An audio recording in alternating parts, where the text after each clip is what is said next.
میدیای کوردستان لەلایەن دەوڵەت دەسەڵات و کۆمپانیا حیزبیەکانەوە پاوان کراوە. ملیۆنان دۆلار لاپوتی خەڵک بۆ میدیای حیزبی و سێبەر دەڕوات و لە بەرژەوەندی جیاوازدا بەکاردەهێنرێت. ئەم میدیایە کە نەسەر بەخۆیان نە ئازادە و نەشوناسی هەیە ڕۆژەوی خەڵکی کوردستان دیاری دەکات. سەرنجی ڕایگشتی لەسەر کێشە و گرفتە سەرەکیەکان لا دەبات و سەرقاڵیان دەکات بە کۆمەڵێک پرسی لاوەکی. هەواڵی ناڕاست بڵاو دەکاتەوە و بە ئارەزووی خۆی مامەڵە بەڕووداوەکانەوە دەکات. نەک هەر زانیاری دروست و پێویستمان پێنادات، بەڵکوەوەی هەشە لێڵی دەکات. دۆخێکی دروست کردووە کە بینەر و بیسەر و خوێنەر بەرچاوی ڕۆشن نەبێت. سەرۆکەکان هەرچەندە ڕوبەڕووی ئابروچوون ببنەوە هێشتا وەکو قارەمان وێنەیان دەکەن.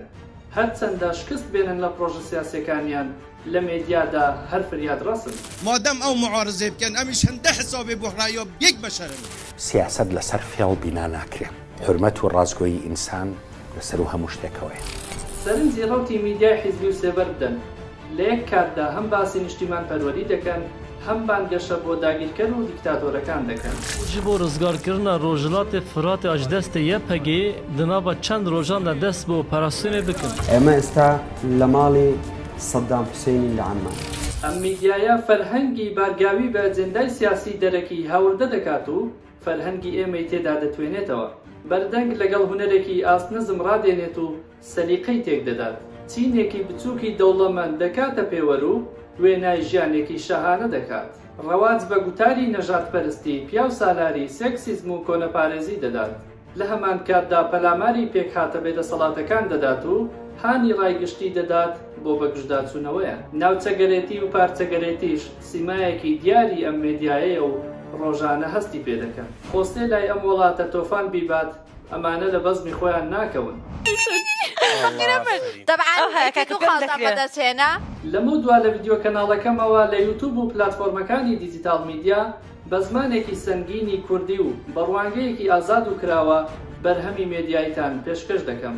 ئەم کەناڵە دەبێتە سەکۆی ئێوە و بڵندگۆی پەیامی ئازادی. دیبیت و بەرنامەی فرەشێواز لە بواری سیاسی، ئابووری، جڤاکی و کولتوری ساز دەکەین. لە دژی تاڵانکاری، گەندەڵی و نادادپەروەری دەبین. راپۆرت و چاوپێکەوتن لەگەڵ شارەزایان، بیرمەندان، نووسەران، چالاکان و پەیوەندیداران ئەنجام دەدەین. وەها دەکەین دیبیتی عەقلانی جێگەی چەلەحانەی میدیاکان بگرێتەوە و گفتوگۆ و مشتومڕی هزری دروست بێت.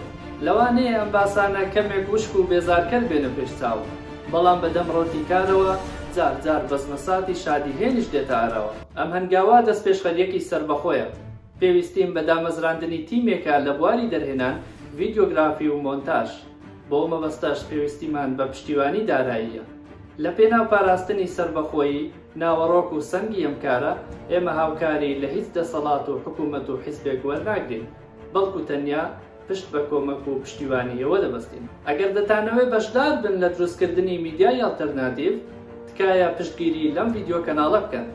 تکایە لە ڕێی ماڵپەڕی پاتریۆنەوە کۆمەکی دارایی پرۆژەکە بکەن و ببنە ئەندامی خاوەنابوونە.